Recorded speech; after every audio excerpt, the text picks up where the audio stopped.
Aidez-moi, mon fils est coincé!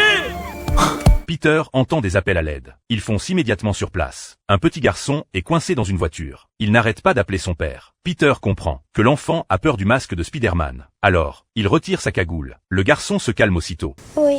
Ça te dirait qu'on parte d'ici? Ok, bouge surtout pas. D'accord. Je suis là, t'inquiète pas.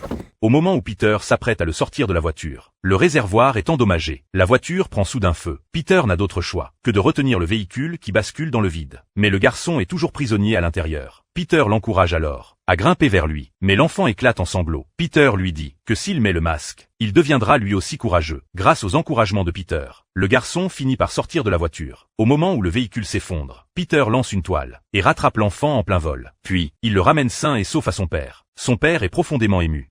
Qui êtes-vous? Spider-Man.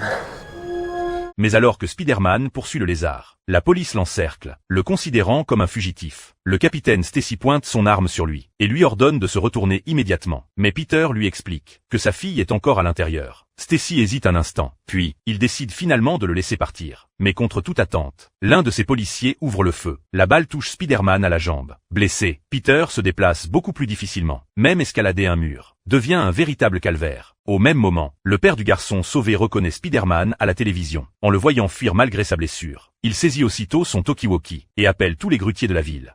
Hé Charlie, appelle Enriquez sur la 54e rue. Ça marche. Angelo, amène ta fraise. Wolski, tu vas faire des heures sup! Il leur demande de repositionner leur grue, afin d'offrir à Peter un passage jusqu'à sa destination. Sous ses ordres, toutes les grues pivotent en parfaite synchronisation. Lorsque Spider-Man atteint le sommet d'un immeuble, un véritable chemin s'ouvre devant lui. Il soigne rapidement sa blessure. Puis, malgré la douleur, il s'élance de toutes ses forces et saute du haut du toit.